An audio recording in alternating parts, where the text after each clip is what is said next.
Bhavnagar સીદસર road પર આજે એક ગંભીર અકસ્માત સર્જાયો હતો। અકસ્માતમાં એક કાર અને ટ્રક વચ્ચે અથડામણ થવાથી કારને વ્યાપક નુકસાન થયું હતું।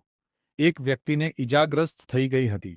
ઈજાગ્રસ્ત વ્યક્તિને સારવાર માટે તાત્કાલિક હોસ્પિટલમાં ખસેડવામાં આવ્યો છે। અકસ્માતની જાણ થતાં જ બનાવના સ્થળે લોકોનું ટોળું એકઠું થઈ ગયું હતું। અકસ્માતનું કારણ હજી સ્પષ્ટ નથી।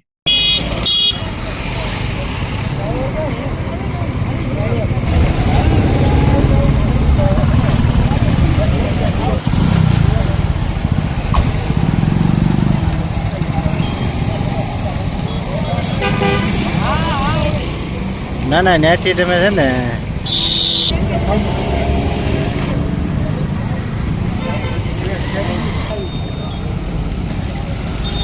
બાના ઘરની ચાવી ખોવાઈ ગઈ હતી કે